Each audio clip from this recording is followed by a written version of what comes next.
Oh shit, we back? Actually. Are we back? No round of applause, nothing. Fuck it, we just coming in, we just raw dogging it. I don't even remember which button it was. Oh, there you go.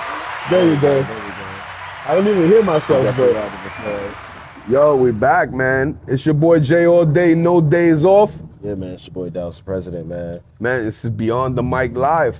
Season 3. Let them know what it be, yo. Season 3, episode 1, man. We got a good one for y'all. Yo, this is how you start off a season 3. We got one hell of a guest for the people tonight. I'm excited. He traveled very far to get here and be with us. He been sitting through the motherfucking trains, training, and pause. That sounded crazy, right? That sounded crazy. Sitting through a bunch of trains. I apologize. I got ahead of myself. I apologize. But nah, we got a legend in the building, man, and I'm really excited to get this show going, bro. You know what I'm saying? Yeah, man. But we alive. We are alive, man, and like you said, we got a special guest tonight. Legend. Our guest today, he's a man who's walked through hell in combat boots and came out spitting bars and blowing smoke rings. Yes. So he's not just a Vietnam vet, he's a survivor of war, a survivor of the streets, and a system that tried to forget him. Not just him, but a whole bunch of other war vets. A lot. We're gonna get into that. But Unc Imo, man, he didn't just survive, man, he transformed. From dodging bullets in the jungle to lighting up the stages with rhymes, and then from fighting enemies overseas to battling PTSD back home. His stories and his life is gonna be something that we're gonna cover today, man. Yeah, man, so, I'm really hyped, man. And not just that, you know, for those who know him and the way I know him, he's a cannabis legend. Let's not act like that's not a thing neither. You know what I'm saying? So yeah. Yo, do your history. This is the fam, Unc Imo. We got Unc Imo in the building. Let's get a round of applause for the bro. It's an honor and a pleasure to have you with us, my brother. He's a cannabis connoisseur with the cause. A rapper with real receipts and a truth teller who refuses to let the past be buried. So roll up, tune up, and get ready. This isn't your average vet, and this damn sure ain't your average interview. You heard? One more time for Yo, yeah, man, we got a legend in the building. What up, Unc? What's up, what's up? Man, it's an honor and a pleasure to finally have you in the state and in the building with us, man. I'm honored that you stopped by to kick it with us, man. I'm really hyped for this interview, man. I'm honored to be here, man. It's a big honor for y'all to give me, you know what I'm saying? Yo, you're a legend, bro. I wouldn't want to interview nobody else for the first episode of season 3, bro. And I know it's only gonna get bigger, man. This man's a legend, man. Y'all better do your history, man. How many views did the joint with you and the Uber get, Unc? Ooh, that thing got over 200 million views. Yo, bro, come on, man. Stop playing with me, man. Like, Unc been doing numbers since numbers was numbering, you heard? Nah, that's what's up, man. So what brings you to the DC area? I did a show at Canna Cape Cod. Shout out to Canna Cape Cod, you know what I'm saying? Yeah. Showing love. JB, I see you. Man, Dirty Knuckles, I see you. You know. Hold up, bro. Y'all, that food over there is to die for, dog. That woman cooked butter, bro. That's what, she put her feet in that motherfucker. Ooh, from the breakfast to the lunch, whatever you want is there. That's what it is. So you was living good while you was out here. Dog, like a king. I love it. So you got a reason to come back and visit us, you know what I'm saying? Yes, indeed. Yes, indeed. So you performed? What was it? What was the event? We did it down in the, she's got a large area in the basement. Okay. And we did a set down there. Nice. That's dope. Yeah. That's what's up. That's what's up. So you're gonna have the footage and stuff, right? Yeah, she had infused food, infused pizza. Nice. Yeah, everything, man. So you do edibles? So you fuck with the edibles and shit? Yeah. I don't get high eating edibles on. Man, I'm gonna tell you, dog. I've been trying. The highest you can get is off of edible. You can't get that high off of herb. I've literally eaten over 30-something hundred milligrams, man. You know how they say that like 10% of the smokers, we produce an enzyme that processes THC differently. So then I can't enjoy it by eating it. Like I'm so jealous. Like my lady, she eat a little nibble. She eat a little nibble off of a fucking gummy knuckle. You know what I'm saying? And then boom, she fucked up. Yeah. The only thing I ever had was violent bubbly guts. You know what I'm saying? Because it's too much. No one is supposed to eat 3,000 milligrams of THC. Right, you know what I'm saying? Right. And I did it like as challenges, like an idiot, you know what I'm saying? Yeah. And I paid for it on the toilet, like, you know what I'm saying? It was crazy. 3,000, Lord have mercy. Yeah, so I never felt anything but sick to my stomach when I did it. So like I've never experienced it. So it's like the one thing that I'm kind of jealous that, you know, I see people who enjoy edibles and I know they help people so much too. So but, you know, I never still try though. The biggest one I ever did was a Corova chocolate when I was living in California. When they used to have the 1,000 milligram Yeah, joint. the 1,000. That's right. that was part of one of my 3,000 challenges. I did 1,000. I said, I'm gonna take this 1,000 milligram. I'll sleep between Denver and LA. I'll crash out. When I tell you I got to the airport and I had another 900 milligram bottle of syrup. Oh man. Damn. Well, like some slacktiveness or something? Yeah, the woman told me, she said, you can't take that on the plane. You got to throw that away. I said, oh, shit. You know I did. You know I did. Fuck. By the time that plane landed in LA, I was still in the motherfucker there. They had to wake me up. The whole fucking plane was empty. Yeah, man. I haven't. But, you know, I take a lot of fucking dabs. So, like, I've been, like, so dabbed out, like, that, you know. The edibles don't fuck with you. Nah, man. But, like, you know, I take a couple dabs. I'll be good to go. And then, like, I smoke, like, a lot. So, like, every J gotta be, like, shit, for, like, 5 years, that shit, every joint was an eighth.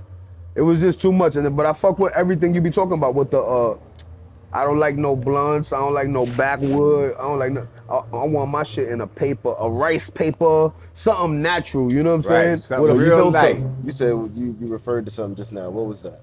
What? You said like he said. Is that a song? No, he had one of his songs. He's saying he don't smoke. He sent us a bunch of What's jokes. the name? What's the name of that track? That was called Back to Back.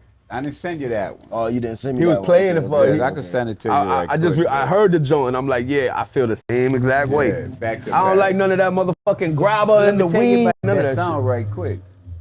I used to go when I've been back and forth to New Orleans and California through this whole career. Yeah. Mm-hmm. Every time I go to a set in California, that all he was smoking was blunts. Yeah. Right. So when I walk in the door, the first thing I holler is, man, fuck a blunt, fuck a swisher, motherfucker backwoods. I did that for years. Then all of a sudden, I started that in 20, I started this shit, remember when I started? Fuck, 2011. Right. So from 2012 all the way up to 2019, that's when he gave me, this dude in California sent me that hook that he put on Yeah. and his verse. Word. And it was perfect time because I wanted to do something with that. I don't give a, fuck a blunt, fuck a swisher, motherfucker Yeah. back. So when he sent me that verse, it flowed right was into perfect. it. It Word. flowed Nah, right that's into what's it. up. That's what's up. That's Yeah, what's that up. joint, I fucked Nah, with it. I was definitely. listening to the whole joint. If we could get that one, definitely send me that. I do want to play some of your other stuff too. We gonna go over that one. Yeah, man, episode 1, season 3, it's all about Unc. It's all about. It's Unc, all man. The about whole- Unc. We don't give a fuck about none of the news bullshit that's going on right now. It's all about Unc. We got Unc in town, so we just gonna keep it all Unc Hey, for the one whole of my jump. songs, I don't give a fuck. You know what I'm saying? And we gonna get back to the music stuff, but I want to start from the. I wouldn't say the beginning, but from your book, we'll say. All right. So you got "Surviving the Vietnam War" by Terry Brown, which for those who don't know, that's your. Yeah. Would you say that Terry Your Brown memoir? is a I wouldn't say an alter ego, but is there a noticeable difference between Terry Brown is my white name, your wife, my birth given name. right? Unc Imo is a name I created after Vietnam.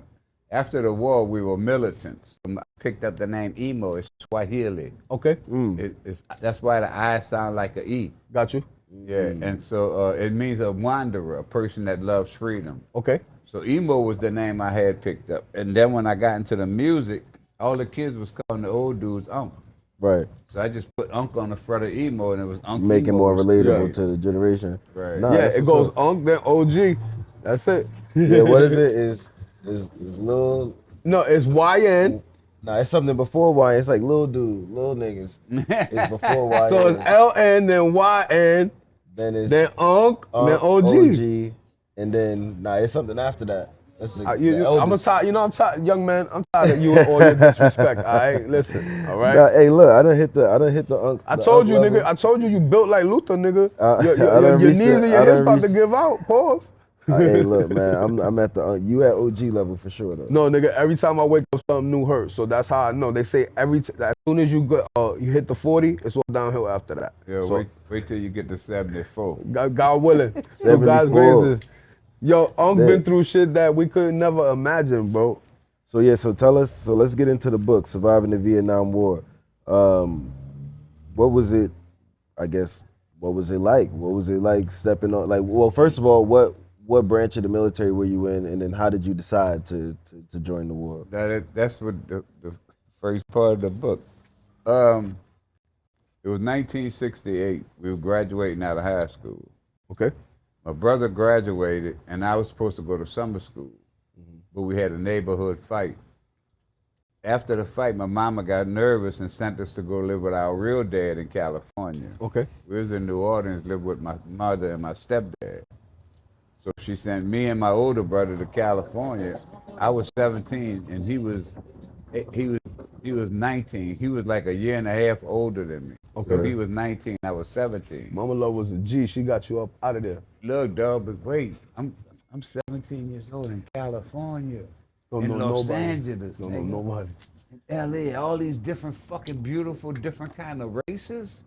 It's New like a Orleans, melting all I pot. saw was black women, Yeah. black and light-skinned women. Yeah. You ain't see no fucking white women in New Orleans. You ain't see no motherfucking Mexicans or Japanese and all that Yeah. shit. Dog, I was in fucking heaven. And we're staying with my dad. But I was fucking young and hot-headed. And my dad fucked up. He brought us to go meet his outside chick, right? So I'm in the house every now and then. I call his wife the outside chick name. So I was no. I was fucking him up. Unc was So fucking now, up. in the way that helped me and my brother, because he had to get me out of there, so he got us an apartment. He was a bookie. Yeah. That motherfucker kept a rolling money like Oh, that. he got you right. That was before anybody could do internet betting. yeah. You There had was- to there go was to no bookie. DraftKings and no You shit. can't Go get through to somebody. the track. So my Oh, you had to play the number. that motherfucker had them roll like that. So he gave us an apartment and he got us a car. So we got a little job at the supermarket, everything going good. On Friday, I'm going with my cousin to the football games, the high school football games. Them little pretty motherfuckers was at them games. And that nigga introduced me to this motherfucker right here. That's where I met Mary Jane at a high school fucking football game at LA. It don't sound like a better place to meet her though. No, dog, and then you know I fell in love with that. Yeah. You know what I'm saying? That was my baby. So my brother started gambling at the racetrack. He started winning. So he quit his job. Or he became a professional gambler. Exactly. By my pa being the bookie, you know, he thought he knew everything was Yeah. about horses. But my pa never bet horses. He only booked horses. Right. But he started winning and he quit his job. Naturally, what happened? Eventually, you start losing. So he started losing. Because you're gambling at the end of the day. And when he started losing, he started borrowing money from the family. Little money here and money there. And he couldn't pay him back because he couldn't get his luck back. So he go join the Air Force for 4 years. Left me stuck out. Damn. My pa ain't gonna pay my fucking rent by myself. This is your pops. Yeah, my real pa. So then he went to the military. He went to Fuck the that. Air Force. Got So you. my pa bring me to go talk to the recruiter. I'm not gone for no 4 fucking years. I ain't looking to be in no Air Force. So Right.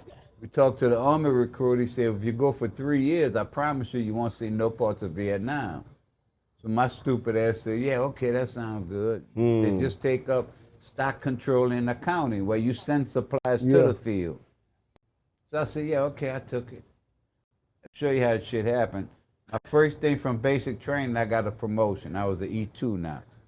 I went to AIT training where I learned how to do stock control and accounting. I got another promotion. I was an E3 now. You was just rounding up on them. Look, by April, I went on 30-day leave, right? And then they send you your orders where you're going. So I'm on leave. My orders come. We had a little party for my orders to see where I was going. We had a party by the house. So I told my mama, you let me read the letter. Let me know where I'm going. She opened the letter, and all of a sudden, she just dropped the letter and bust out crying. I said, what the fuck? I grabbed the fucking letter. It said, report to San Francisco California for deployment to Southeast Asia, Goddamn. Vietnam. Did you dirty? Dog. They did you slimy. Dog, That's crazy. But wait, my story get worse. He said, word. Wait, nigga. Yeah. Well, wait. It's cool. There's more. So I get to Vietnam. First of all, the flight over there was long as a motherfucker. When you land, there are no toilets in Vietnam. You have to burn shit. So y'all damn. y'all digging latrines and shit. Yeah, they have, you know, the portalet let you go in. You take the hook and grab the barrel that's in there, drag the barrels all out Burn to that the shit. field, and you fill them all with gasoline and you light them all up. Yeah. That's the thing they're trying to get veterans to get paid for. Cause they got cancer off that shit. Yeah, exactly. I used to watch MASH, my nigga. My grandmama, No. I used to watch MASH with my grandmama. That was the nastiest fucking shit in the world. The latrine. Oh, Lord. So after that, I get to my company and things going good. You know, I'm a supply clerk. I'm like the hookup man because I got everything come through me. Right. You know what I'm saying? You like Red from Shawshank Redemption. I'm kicking You like it, bro. Red. Fucking right. You know what I'm saying? So we go to downtown one time and on the way back, we received sniper fire. Yeah. And a dude in the truck, we were in the back of the 2.5 ton truck. The dude in the back of the truck freaked out because the bullets was hitting on side him in the truck. Yeah. And he stood up. But that was the worst thing for him to do. So I tried to reach up to grab him to pull him back down. They turned the TV off. When I grabbed him, the driver shifted gears because he heard the gunfight. When he shifted gears, me and him both went off the back. Damn. That's why I lost my eyebrows and shit across here. Damn. Yeah, and the other dude got fucked up so bad, they sent him to the hospital down south. I never saw him again. I don't know how he made it out. Wow. But after that, they gave me an award, a Bronze Star, for trying to save the guy. You know what I'm saying? Not a Purple Heart, a Bronze Star, because Yeah, I right. didn't receive enemy fire. Fire, right. So I got a Bronze Star. So now I'm an E4. With a Bronze Star. Yeah, with a Bronze Star. One step from Sergeant. They're like, get this nigga a Yeah. rocket launcher. You know what I'm saying? And look, in less than 6 fucking months. Right. My career going great, bro. One night they had a party at the EM Club a couple of months later because they stopped us from going downtown after that incident. So they started having parties at the EM Club on the base. The mess sergeant decided to take his friends in the band to the mess hall for late night snacks one night after a gig. Well, we decided we're going to join them. We get in line to go behind them. When we get to the door, they push us back, and the mess sergeant, no niggas allowed, this is a private party. Wow. Naturally, you know what You happened. outranked the motherfucker though, right? No, he was a sergeant. Oh, okay. He's one stroke over me. But I wouldn't have gave a close. fuck if he was a colonel or a captain. Bitch, you're not gonna call us no motherfucking niggas Nah, fuck no. Right. in nah, this fuck fucking that. wall. You know what I'm saying? Fuck no. So we whipped their ass and we took the food to the basketball court. Oh shit. Cause he had all his friends in there. We ripped all them fucking white boys. Yeah. Took all the food to the court. Here come the military police. 3 MPGs with machine guns, lock and loaded. They arrested 5 of us. Damn. But that, we expected that. We expected to get arrested because we had a fight. You whoop some ass. Give us an Article 15 or give us a court martial, which is military justice. They locked us up for 2 days while they figured out what to do with us. They came in the dark of night and they shipped each of us to a different spot around Vietnam so we never see each other again. Separated Yeah. you. The same thing they did to a slave when he acted up on a plantation. Broke up the family, the group. Yeah, you take him in the dark of night and you bring him to another plantation miles away. He can't never find his way home. find him, yeah. Never That's find wild. his family. That's and that's what fucking they wild. did to 5 of us. So that's why my story resonates so hard. That's why it's so hard for me to sleep. These dudes on my mind every day and every night. My journey ain't got, and let me tell you how God got power. The Army keep denying this, right? They don't even send me all my paperwork, but I got proof enough when I get one of these guys to bring this court to the big courts. You know what I'm saying? To get all of us recognition and get us paid for all the time that they fucked over us. But they, if you commit a military crime, you're guaranteed to get military justice. Right. And the reason That's in I the can't brig, stop, right? yeah, the reason I can't stop because the first thing they teach you in the military is you never leave your friends behind. Right. And if I don't finish this mission, I know in my heart I'm leaving my friends behind. So that's why I wrote the book, That's why I'm traveling around the country. So this is you finishing the mission. Exactly, and that's why I take I respect the all the fuck out of that. podcasts I could get anywhere I can get one. I'm there because I need that word out. And if anybody hear this podcast and you heard anybody in your family have heard of that story, They can know. it happened in Quien Yan, Vietnam, and we were all sent to 5 different places. I don't know their names. Oh, so about to say you don't have names. I was 18 years old. Yeah, you Right, was a right. kid. You know, You was a kid. I was a child, and they were too. That's the crazy part. All of us were. Hmm. And the other part after that, I had lost a bitter taste in my mouth for the military, right? So they didn't give me an Article 15. They sent me to this other company. I go to look for this company called 510 Engineers. When I get to in Pleiku, Vietnam, they put me on a plane and sent me up there. When I get there, I can't find 510 Engineers Company. There was this thing called Engineers Hill. It had from 501 to 509, no 510. Right. So I couldn't find it, so I go back to my unit, right? The minute I get back to my unit, they arrest me again, and they charge me with AWOL. Damn. Cause they give you the right numbers to get to the right spot. They're gonna penalize me for that. Petty, being petty. That's crazy. So that was my Sucker shit. first Article 15. Now I'm steadily losing more and more respect for the military. So where they sent me at was to a 510 Engineers Company. I have no knowledge of engineering whatsoever. But that wasn't the plan. The plan was engineer company had all white boys. They had 2 niggas. The whole company was all white boys. All they was playing was country and western music. Right. They know where they was sending me. Right. But I didn't do nothing engineering wise. They sent me there to pull guard duty at the ammo dump. And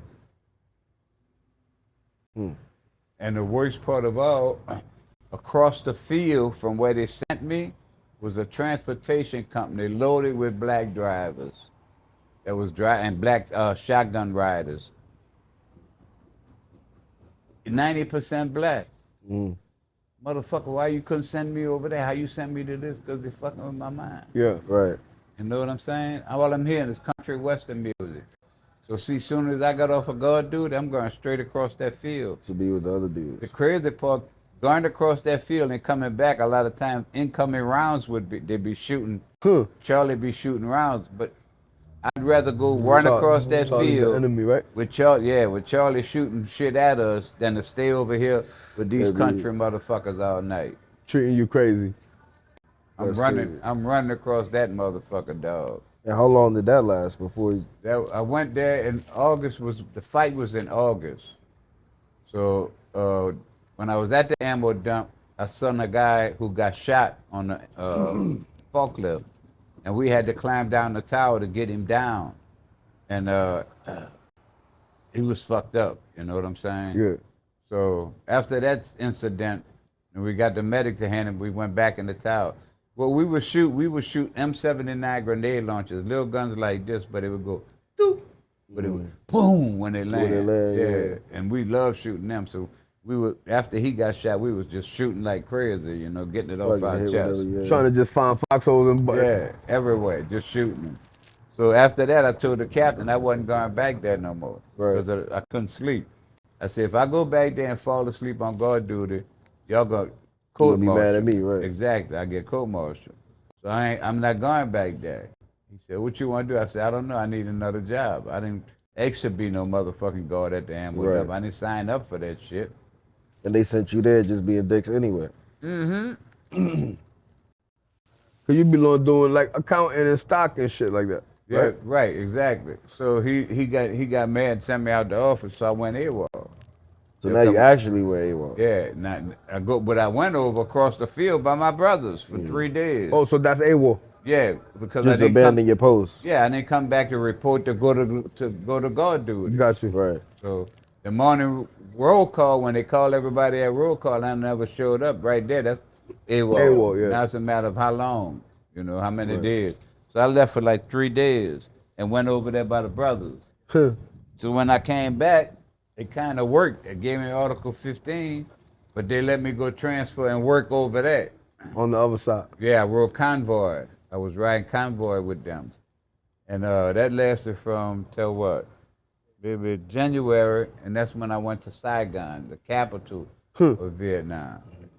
And when I tell you, when I got down there, they had this thing called Soul Alley. Truman and Key. It was nobody but blacks was allowed in there. Soul Alley. Yeah, Soul Alley. And they had these Colombian women with afros, and it was your complexion, and they had afros, and they had mountain women your complexion with afros. When I got down there, I was like, my mind was fucked up, like I was in America. You know what I'm saying? Yeah. Dog, that was weird, dog. It was. So were they dressing the So that's women like up what like all the that to blacks look are- like yeah, that? they was dressing like American women. To try to look like Yeah. just so a place for y'all to go. What they saw on TV, yeah. Right. Yeah. No, so I mean, and when did you return? But that's where I got on the heroin at when I went to Saigon. I was gonna say the That's only where the thing I dope at. remember. I was- The only thing I the- remember about Saigon is in American Gangster. Well, I said this is Where- this is basically the way the American gangster shit where went Frank down. Lucas was sending the dope. It was back really the on other dude though that had that line though. It was What his the cousin. name? Yeah, that was Who- Nate. it or was some the shit. cousin that was in the war, and they was sending the drugs back on Yep. with the coffins. But that shit goes way even deeper. We're yeah. probably gonna get canceled for that, but whatever. Hey, it was in the movie. They ain't Hey, canceled listen. Denzel. Hey, listen. They ain't canceled Denzel. This shit happened. This he shit, he but made no, the movie. I'm just Hello? repeating it. I'm keeping it a buck. That's true, because so many of those veterans came home fucked up off the dog food. You know what I'm saying? Right. And then when did you learn while you were out there that And they spit in their face when they got that here. there was such a fight going on back home about the war? Or were y'all like blind to that? They had when we was over there, they turned a busload over children over in Mississippi, and that caused a lot of fucking friction. You know, we was like riled up, mad as a motherfucker. White boys was walking on ice for the whole couple of months. But it had nothing to do with the war. That was on like some civil rights. Yeah, that was civil rights over there. Wasn't Okay. doing the war. Okay. We didn't really get an info on how big they were fighting back here for us. For y'all to come home. Right. Right. We didn't have a lot of television like talking about, you know, like Right. news reports. And then y'all are just doing what? Following orders. Following orders. Oh, you you know? have to. But you weren't a person who joined the military from a sense of, oh, I'm gonna go fight and serve the country. You was just I trying. got caught up in the wrong fucking place at the wrong, Wrong time. time. And my intentions was good. Once I got stuck in it, I'm gonna kind of do what I'm gonna do. I'm what here I now, got- I might as Yeah, well I'm gonna make the way best up. out of it. Exactly. You know, Shout out to Reggaeton. we believe in going hard. That's Right. what a gangster is. 100%. You know, whatever you get into, you gonna figure a way to get through this motherfucker. Right. That's basically what going through that war was. Surviving. It's just I can't imagine you like you But- know being worried about stepping on mines and shit when you're 18 years old. You know what I'm saying? Well, over there they had all kind of booby traps and shit. They Yeah, I had heard, stupid the, shit. like Pits torture with the devices pits and and shit. shit, With, yeah. yeah, I heard about them shits. I be watching a lot of like, you know, But they lie a lot in the movies and shit. That's for one thing. Vietnam was a more black race fought than it was whites. Whites What went do to you mean? Canada. They went to Europe. They dodged. None of the politicians' children went to that war. Right. That war was mostly black folks. A lot of blacks and a lot of Mexicans. And then the government lied to the Mexicans. Tomorrow, if you make it back home, we're gonna give you citizenship. And Many A of lot them of them didn't make it back home. look what's happening right now. yeah. I'm also fighting for veterans to get their combat pay from Vietnam. They never paid them combat pay, most of them. Huh. They called it overseas pay. So they was paying us like 38 cents a day. Like you're a prisoner. Yeah, 38 cents a day to be in Vietnam. Like you're a prisoner. 38 cents a day. And then if you don't make it, your family gets a flag. a flag. Yeah, they That's deliver a it. fucking flag folded up with heroin on. and your tags, right? Your Like, dog that's tags. That's crazy. it. Yeah. That's crazy. There was a thing when we was in Vietnam to get our weed back home. We had bought cigarettes. Take the cigarette pack, unseal the bottom, ease all the cigarettes out, take the tobacco out of each cigarette, and sit up there all night and scoop your weed into each cigarette, Oh, and shit. then pack them, and then seal that whole carton back up, and then get that What? carton through customs coming back. Well, that's why I was talking to Unc before we started filming. A lot of y'all, this is like weed history right here too. In Vietnam is where they coined the term, you know, doing a shotgun, and it's because they used to actually fucking pack weed into a 12 gauge shotgun like it was a Toastmaster or like a straight shooter. And so that's where the term shotgun came from the soldiers in Vietnam smoking that shit with their 12 gauges. You know what I'm saying? That's crazy. I didn't know that. Yeah, you're welcome. See? I would have thought he would have told me that. You ever I didn't know seen- you went to Vietnam. No, I study weed, nigga. I'm a weedologist. You ever seen when you see dudes do that? Like a pound, yeah. That started in Vietnam. Why? Just trying to be quiet? No, we were so united. The blackness in Vietnam was so united, and we had developed that as a greeting. Everybody, a certain area you go to had a certain dap. Got you. Oh. Yeah, I didn't know that. yeah. No, that's what's up. So you White mentioned, boys couldn't do that. I'm sorry, y'all. You see, I mean, yo, they look, still- we're sorry, white guys. they We're still back, don't. man. It's your boy Jay All Day, no days off. Yeah, it's your boy Dallas4President. It's Beyond the Mic Live, season 3. Episode 1. Episode 1, man. We got Unc Imo in the building. We got a lot more to talk about, You know what man. I'm saying? Welcome once again, man, to the show. Appreciate you coming and stopping by, rapping with us, man. We was just talking about your time in Nam, and I think now we're gonna cover, your time back home since, Yeah, that because was a while ago, but the things you've been getting into since your return, and just how your life was affected by your time overseas and how things have changed since then. You know what I mean? So let's jump right into that. So tell us. So you come back stateside, and what happens next? Even discontinued. When I came back stateside, they sent me to my next duty station to Colorado, where they train you to go to Vietnam. Huh. Where I had to go in the field and play with BB guns and shoot at each other soldiers, which was bringing back all the flashback of the war to so my they head. sent you from Vietnam back here to train to go back to Vietnam? These motherfuckers. Now, were you training people to go to Vietnam, or were you training yourself to go back to They Vietnam? had me training with the same people that was going back to Vietnam. But you weren't. Your intention wasn't to go back. Yeah, they were no. gonna redeploy you. Wow. So how do you get out of the military? I couldn't take it no more, so I went AWOL again. Huh. After that, they offered me to go to Leavenworth because they put on my discharge. You have a passive aggressive personality disorder, and we're gonna discharge you for that, or you can go to Leavenworth and serve a couple of years in the military jail. So that would be what, a 730?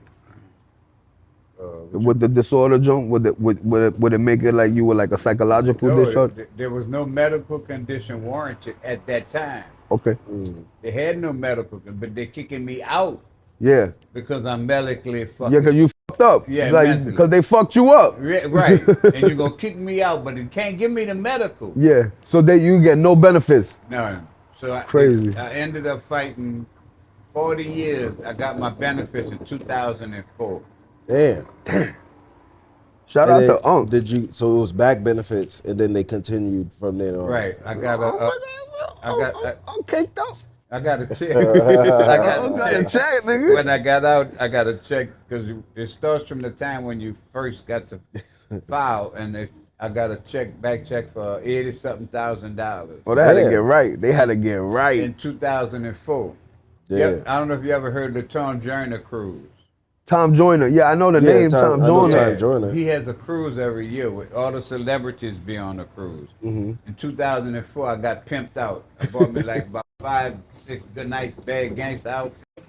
I went on the cruise, and I turned the cruise out literally. I acted a fool on that motherfucker. I was smoking with Frankie Beverly and them. Damn. Yeah, the whole, because they couldn't go nowhere.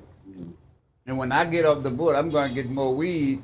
His bass player, Jubu would be looking for me after they got off stage. Imo! Going through the whole fucking boat. Imo! That's what's up. But they couldn't go nowhere, so you was partying with all of them. You Right. know, the big one with the chicken.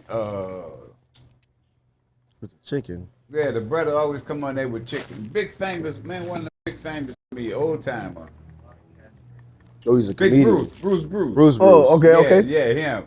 On the boat clowning. So you get to sing with the celebrities. Yeah. Now, I took Out of that money, I took like 40,000, fixed my house up because I brought my mother and father to live with me, and I separated my house, fixed the back for them, fixed the front for me, and lo and behold, 2005, here come Hurricane Katrina. Man. Wiped every fucking thing. Man. Took all the clothes I had and everything. I mean, just the water was like that high in the house for like a month almost. Damn. So everything Wow. was fucked up real bad. Damn. Yeah, Now- because you said you're 20 minutes outside of New Orleans. No, I was in New Orleans. Oh, you were in New Orleans at Yeah, I that was time. in the heart of New Orleans Damn. when Katrina hit. Right. So is what brought you up? Where did that bring you after that? After that, I went to Texas to Houston. Oh, and, that's because everyone got displaced, right? everybody. You couldn't go. You couldn't Yeah. go to your house. Yeah, My when I house was When you at- say you went to Texas, oh, you meant the plug. Yeah. I went to Houston. I brought my mom and dad to California to live with my brothers who was living in Cali. And my daughter moved to Dallas. So we was all over the place. Damn. And now you're back in. Well, in 2009, I got blessed. People with Barnes & Noble bookstore, Yeah. the Ruggiero family and Tony Bennett had a foundation, and they gave like 100 houses to New Orleans. And I was one of the first one in one of those groups to get Yo, one shout of out those to houses. Tony Bennett, though. Man, Damn, it was that's a what's and up. then I was so blessed that Room Go gave all the first 100 houses furniture. Wow. Furnished. So I got a fully furnished house. Damn. Shout out to him for Yo, that. Yeah, shout out yeah. to man. That was the only way I was able to get back to It's New blessings. Orleans. You Yeah. earned them blessings, Unc, for what you Exactly. did for this country. Those are blessings you earned So in now- advance. The shame is that you didn't get that housing from Through the government like for they the people. should've. But you know what? God made sure you got that right. You know what I'm Right. saying? And Like wait, that's dope. The story get better too. From the house that they gave me, with a stipulation that I couldn't sell the house for 10 years or something. Yeah. Mhm. I sold that house in 4 years after I had it. Because what happened was, Allegedly. allegedly, Allegedly. Another one. they had a big oil spill in Louisiana area. Yeah. You remember back in the day, a couple Yeah. of What was it? Exxon or one of them and Bamas. ruined all the fishing. Yeah. So I sold my boat and moved to California. Lo and behold, God got so much power. I had never done no songs by now. I moved to California. I planned on staying out there. That was no intentions of coming back to do no I music. just hate Right. the traffic out So there. I'm living in a senior citizen apartment, and these old folks going pray, trying to pray in the evening. This white landlord who was running the apartment complex would start locking the clubhouse early so they Yeah. couldn't pray. Man, So and she started closing it for the holidays. She closed it 2 weeks for Christmas. man. These people Damn. live here. They ain't got nowhere to go. Nowhere to go. Only way they can meet is in that clubhouse. Yeah. So I start fighting for them, and I fight hard when I fight. So You a fighter. I'm a fighter. Yeah. So I put on my walls in my apartment. This white bird in the fucking clubhouse is fucking over the old people. She won't let him do this in the clubhouse. I wrote all kind of shit up in there, and I took off. And I didn't lock my door with the big lock. I just put the little chain lock because I know they was going to have to kick my door in. Yeah. I called the VA and said, I'm having problems. I can't take this no more. And I hung up the phone. Actually, I knew I was going to send the police to check on me. When Because they thought kicked- you about to hang it up. Exactly. Yep. So they kicked the door in to see what was up. And then they waited till I came back. I came back like 2 days. I went to stay on the streets of LA, sleeping on the streets for 2 days. Mm. And I came back, and when I saw the door had been kicked in, so I go back to the office where she was. This bitch started screaming, "Oh, he said to kill me. He's gonna kill me." And she had 2 workers sitting in there that I knew from the time that I was living there who was Yeah. cool, you know. So I just told them, I said, man, look, when Freaky Andy get the fuck back to normal, tell the police I'm gonna be outside when they pull up. So I went sit at the bus stop, smoke me a joint, waiting on the police. 3 cars pull up. And everything, they was cool and shit. So they said, we go to the apartment, and the police told me, said, now, there's one thing, Mr. Brown, we can't let you back in this apartment. I said, why? It's my fucking apartment. I pay for this bitch. He said, yeah, but he took me in the bathroom. He said, you see what you wrote up here on that wall? sometimes I feel like burning this bitch down. Damn. Huh. He said, because of that, we can't let you back in here and spend the night, because if you burn it down, now it's on us, because Right, we let 'cause you we let stay. you back in. So you got to get the fuck out. I don't know where you going. I don't know who you going about or whatever, but you can't stay in this motherfucker tonight. That bitch was gleaming in her eyes. She was so fucking happy, dog. That's That's awesome, man. So I moved back to New Orleans because she wouldn't renew my lease. Right. So I moved back to New Orleans, start over again, and this is when I made that song, Bad Knee. I was about to make 61. I got a bad knee. I was about to turn 61, and my nephew was asking me, "Unc, why don't you make a rap song?" I said, "Man, I ain't no fucking rap." He told me, he said, "Well, just give me a hook." I said, "What the fuck is a hook?" He said, the part that go over and over on your song." I said, "Man, fuck." So a couple of weeks passed, and I teaching him golf. So after I bet you ain't know Unc was a golf professional, Man, fool. He was talking about golf earlier. Crazy. I love some. I wish I was here long enough to teach y'all golf. But I taught him golf, and he said, "Give me that song. I'm gonna give you a beat." I told him one day when we was on the golf, I said, "Man, I ain't got none. I don't know what the fuck and all that." I said, "All I know is I got a bad knee. I'm a 60-year-old nigga with a bad knee." You He turned said, it into "Man," a song. He said, "I like that." So he went home and made the beat. He came back and I heard that beat. And nigga, I just spiritually, that motherfucker lifted me up where I had to go write that song. Yeah. I Yeah. wrote that song like 35, 40 times over and over. Yeah. And how long ago was that? That was 19, that was 19. That was 2011. Okay. 2011. Yeah, because I was about to turn 61, and it wouldn't have that flow. I'm a 61-year-old rapper with it wouldn't flow like a 60-year-old nigga with a bad knee. Right. It's got that dang flow. Yeah, Right. yeah. So God do things, man. I'm telling you, just like I told you about that other song, back to back. That kid sent me that song in California. Spiritually, man, this world is yours when you connect with your spirit. Yeah. And let your spirit lead you. Stop trying to go where you think you're going to do this, you're going to do that. No, the spirit is going to put you with people. Yup, your I'm with energy. y'all right now because the energy of God. Yes, sir. Yes. Amen. So you said that that's how you got into making the song, but did you have like hip hop influence before Fuck that? no. I mean, I listened to Lil Pac a little bit. I didn't really listen to rap because I hear the New Orleans in your twang. You know what I'm talking about? but I never really. We was Earth, Wind and Fire, Frankie Beverly and Maze. That was our music. Okay. Stevie Wonder. I mean, when rap came out, I was listening to it, but I wasn't heavy into rap. Yeah. Because I couldn't understand half the shit they were saying. I'd be like, what the fuck you saying? Try to keep up with them motherfuckers. Exactly, No, it's like how I feel right now. I don't understand nothing these little motherfuckers talk about. So that's why I came and when I made my music, I made sure all my music is understandable. Right. I'm giving you a story. What I do is good with my music is my producer writes my music to what I want. Right. That's what I tell these kids. Y'all making music off these internet beats. Yeah. That's not real music. You need a producer who's To gonna make that jump for song. you. Exactly. It's like Yeah. a story. Yeah.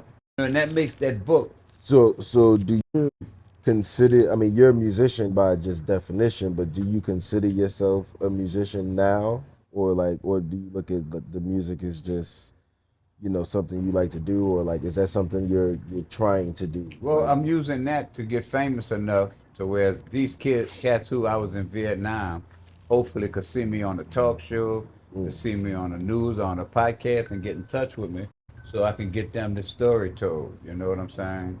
Nah, that's what's up. That's what's Yeah, up. So do you? And I've heard some of the music, but are you looking to send them a message through the music, or are you just hoping that they just see you and, oh, he was in Vietnam, and then go dive into your story? Well, I know it would be hard for them to recognize me. We'd never Right. do that. So they'd have to dive into the To the story. And if they was in Vietnam and they hear that Queen Yan where it happened, and if they was there, they would be like, "Damn, I need to find out what this is about." Yeah, it will make sense to them. Right. That's up. And what are some of the ways that you've been getting your music out there? It's on Spotify, iTunes, TuneCore, everywhere. And I performed in Vegas. I performed in LA. I was at Kushstock. LA got this big Yeah. weed festival Yeah. called Kushstock. And if you ever go to LA, you're going to go vacation, go to Kushstock because it's a big fucking festival. And I was on their main stage, so Yeah. after 15 years, is 13 years is working. Yeah. You know what I'm saying? I went to Hawaii, did a set, so it's working. Just That's a what's up. process, And your music, to be honest with you, to get a song to be number one, it doesn't happen in 5-10 years. It's like 13, 14 years before a song become number one. My thing is, what I want to do is I'm trying to get investors. Y'all hear them? As I told you, I'm telling you, it's a simulation, bro. I could tell him. Yeah. Cut it down, Billy. Yo, I'm tired of these well-to-do.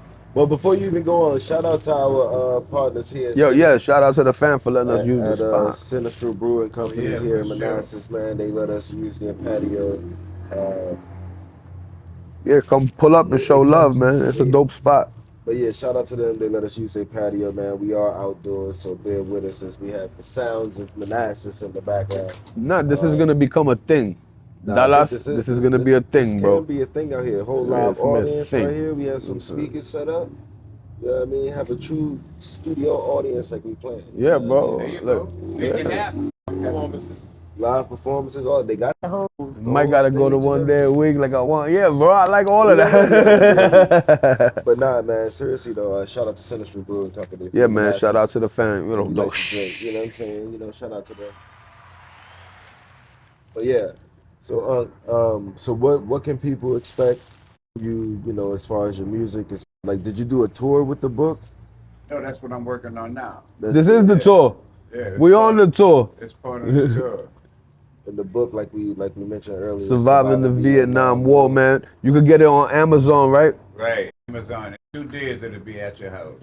2 days. You heard the every, man. Every book you buy goes towards helping me keep this tour, keep pushing this book, and help me find. And if you give anything about veterans, and you realize every veteran deserves justice, what are you doing when you buy that book? You helping me find not just myself. I'm not worried about me. My life is good. But you helping me find my full brothers to get them and get their families to know that they was not fucked up military men. That they were real good men. Yeah. Yeah, that Literally. Netflix was good. It's your boy Dallas4President. It's your boy Jay All Day, no days off. Yeah, man. And look, man, we just wrapped up another episode of Beyond the Mic Live, man. And we're in the building with Unc Imo, man. Hell of a story, man. Hell of a story. Hell of a story, man. Great interview. Great way to start season 3. I'm really hyped up for that, man. Make sure y'all go pick up the book, bro. Yeah, make sure you check him out, man. Surviving the Vietnam War by Terry Brown. Like I said, it was great having you on the show, man. We appreciate you. Dope story, dope music, and dope weed for sure. Man, look, I You know what I'm saying? Dope. dope. Shout out to Beyond the Mic for having me, man. Man, you're always welcome. You have a home here with us, bro. You know your family, man. You Unc, man. Family, We family. Whenever you in town, you always have a place to come kick it, man. And y'all, I mean, again, shout out to to Sinistral Brewing Co. for letting us, shoot the episode here. I really, yeah, that too. Twice. Yeah. 2 times on a Monday. You know what I'm saying? But that's a whole nother episode. Shout out to my bro, that Dirty Knuckles. Shout out to JB. Shout out to motherfucking Jukebox over here at Francis House. We got the whole fam in the building, man. Everyone's out here with us kicking it, man. It was a great episode, bro. One more time for Unc Imo. Yo, make some noise. Make some noise.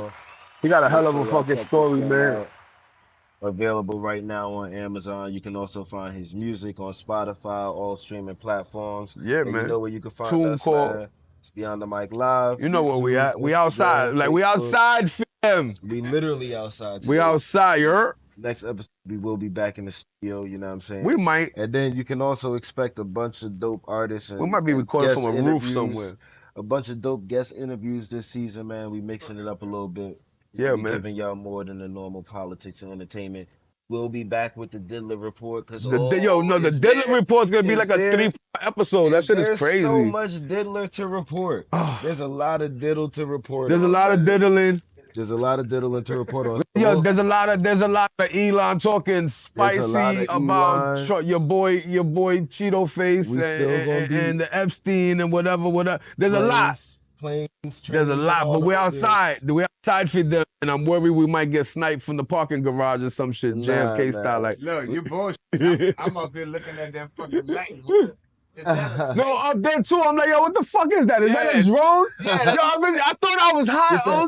Yo, you gotta get that. Look at that shit, bro. Is that what the fuck is that? That's Sinistral Brewing Company making sure they got business. Yo, what the fuck is that? But nah, man, yeah, this C3, we gonna. Oh, then I'm high. All right, then I was right in my assertion. I'm high. I'm a little high. Season 3, man, Beyond the Mic Live. It's gonna be a real dope season. Man, it's already off to a great start, man. Stay tuned. We'll be back in studio next episode. One more time for Unc Imo. Yo, shout out to Unc Imo, man. Thank you for pulling up on us. Surviving the Vietnam War. It's not under Unc Imo. It's, you know what I'm saying, Terry Brown. Terry Brown. His diabolical alter ego. Yeah. Make sure y'all check it out, man. That's his origin story. It's Beyond the Mic Live, man. I'm Dallas4President. It's your boy Jay all day, no days off. And again, we got the Unc in the building with us, man. Unc Imo, man. Thank you for stopping by, bro. Yes, Have a safe journey home. We love you dearly. I appreciate y'all, man. It's a blessing. You on the mic, you heard? I smoke woods, I smoke raw, back to back, full of good. They say I smoke too much, but I don't really care. It helps with my pain, I'm on it everywhere. I smoke so much that I gotta keep it clean, so I'm always on my raw when I pop up on the scene. I got a little saying and it goes like this: fuck a blunt, fuck a switch, your motherfucker backwards. I only smoke herb that comes from a seed. God knows best, that's why he gave us the weed. Made it perfect, it fulfills our needs.